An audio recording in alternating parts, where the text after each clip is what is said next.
Assalamualaikum warahmatullahi wabarakatuh. Perkenalkan, nama saya Salma Zanasa Runisa dengan NIM akhir 085. Di sini saya akan membuat video terkait materi saya, yaitu pembelajaran kontekstual. Di sini saya akan membahas yang pertama terkait pengertian pembelajaran kontekstual, kemudian karakteristik pembelajaran kontekstual, lalu ada tokoh utama, komponen pembelajaran kontekstual, dan yang terakhir yaitu contoh per kolom. Oke, kita langsung masuk aja di pengertian pembelajaran kontekstual. CTL atau pembelajaran kontekstual merupakan pembelajaran yang menerapkan konsep-konsep pengetahuan dan lingkungan sekitar pembelajaran dapat dengan mudah dikuasai pembelajar melalui pengamatan pada situasi yang konkret.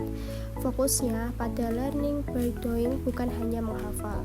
Jadi, pembelajaran kontekstual atau contextual teaching learning atau bisa disebut CTL merupakan konsep belajar yang membantu guru mengaitkan antara materi yang diajarkannya dengan situasi dunia nyata pembelajaran dan mendorong pembelajar membuat hubungan antara pengetahuan yang dimilikinya dengan penerapan dalam kehidupan mereka. Oke, selanjutnya ada karakteristik pembelajaran kontekstual. Yang pertama, kerjasama antar peserta didik dan guru. Kemudian yang kedua, saling menunjang antara peserta didik dan guru. Selanjutnya ada belajar dengan bergairah dan menyenangkan. Yang keempat, pembelajaran terintegrasi secara kontekstual. Yang kelima, menggunakan berbagai sumber belajar. Kemudian peserta didik dapat berbagi dengan teman. Kemudian peserta didik belajar dengan aktif, kritis, serta guru kreatif. Kemudian ada dinding kelas dan pada lorong-lorong penuh dengan hasil karya siswa seperti peta-peta, gambar, artikel, humor, dan lain-lain. Kemudian yang terakhir ada laporan kepada orang tua, bukan hanya bentuk rapor tetapi hasil karya peserta didik, meliputi laporan hasil praktikum, karangan peserta didik, dan lain-lain. Selanjutnya terdapat tokoh utama CTL yaitu Elaine B. Johnson, yaitu seorang penulis buku Contextual Teaching and Learning yang berjudul What It Is and Why It's Hard to Say tahun 2002, di mana menjelaskan konsep CTL secara sistematis termasuk 7 komponennya, yaitu konstruktivisme, inquiry, bertanya, masyarakat belajar, pemodelan, refleksi, dan penilaian autentik. Selain itu juga memperkenalkan CTL sebagai pendekatan pembelajaran modern yang menghubungkan materi dengan dunia nyata. Nah, terdapat komponen pembelajaran kontekstual. Yang pertama, konstruktivisme. Konstruktivisme adalah membangun pemahaman dari diri pembelajar sendiri menjadi pengalaman dan wawasan baru berdasarkan pada pengetahuan awal. Pembelajaran harus dikemas menjadi proses mengkonstruksi, bukan menerima pengetahuan.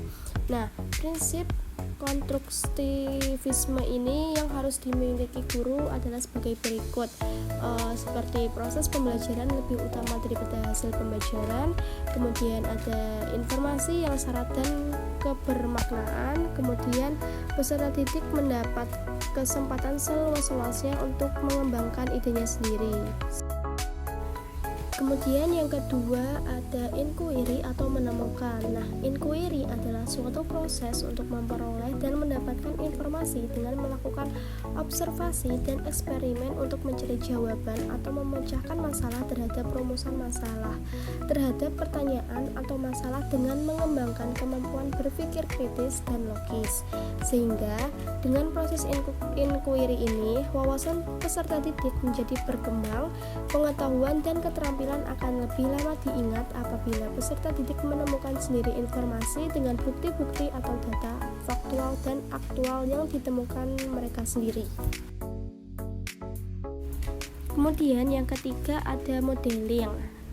Salah satu komponen pembelajaran kontekstual adalah modeling yang merupakan proses penampilan suatu contoh agar pembelajar mampu berpikir, bekerja, dan belajar. Peserta didik mengerjakan apa yang diinstruksikan, guru memberikan contoh bukan untuk ditiru, tetapi agar peserta didik mampu mengkreasi, mengerjakan, dan mengembangkan sesuatu sesuai yang dimodelkan.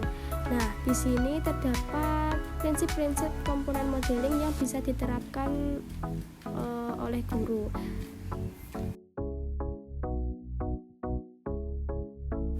Kemudian ada questioning. Nah, questioning atau bertanya merupakan kegiatan guru untuk mendorong, membimbing, dan menilai kemampuan berpikir peserta didik. Bagi peserta didik yang merupakan bagian penting dalam pembelajaran yang berbasis inquiry.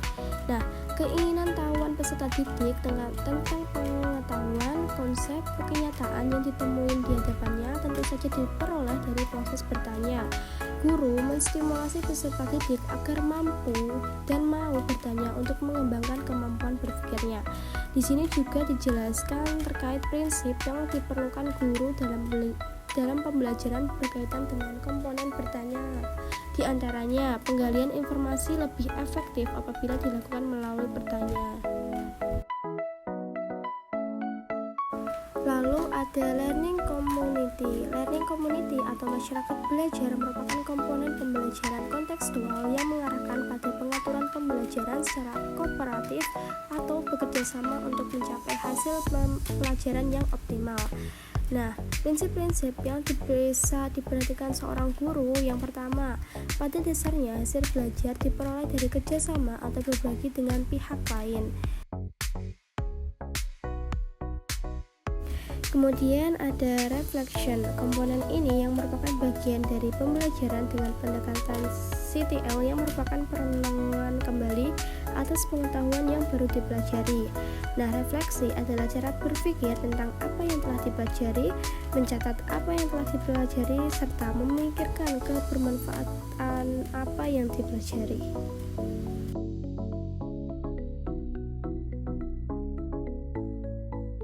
Kemudian yang terakhir adalah penilaian autentik. Nah, authentic assessment atau penilaian autentik merupakan salah satu komponen CTL, yaitu proses pengumpulan berbagai data yang bisa memberikan gambaran atau informasi tentang perkembangan pengalaman belajar peserta didik, mengukur pengetahuan dan keterampilan berdasarkan penilaian yang mengukur kompetensi peserta didik dalam pembelajaran dan dalam melaksanakan tugas-tugas yang relevan dan kontekstual.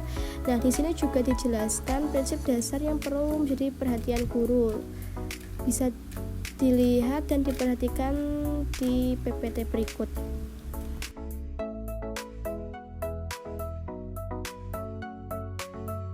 Kemudian kita masuk ke contoh per komponen. Yang pertama, konstruktivisme, di mana siswa membangun sendiri pengetahuan berdasarkan pengalaman. Contohnya itu seperti siswa mengamati peristiwa di lingkungan lalu menarik kesimpulan. Kemudian yang kedua, inquiry, yaitu belajar melalui proses mencari dan menemukan. Contohnya melakukan eksperimen sederhana. Kemudian ada bertanya, contohnya seorang siswa ingin mengembangkan rasa ingin tahu dan pemahaman. Kemudian ada masyarakat belajar dengan cara diskusi atau kerja kelompok untuk berbagi pengetahuan. Selanjutnya ada pemodelan, yaitu guru memberi contoh cara melakukan tugas. Kemudian ada refleksi, siswa meninjau kembali apa yang dipelajari. Dan yang terakhir yaitu penilaian autentik, yaitu penilaian dari tugas nyata, bukan hanya tugas ujian tertulis. Sekian video dari saya, kurang lebihnya mohon maaf. Wassalamualaikum warahmatullahi wabarakatuh.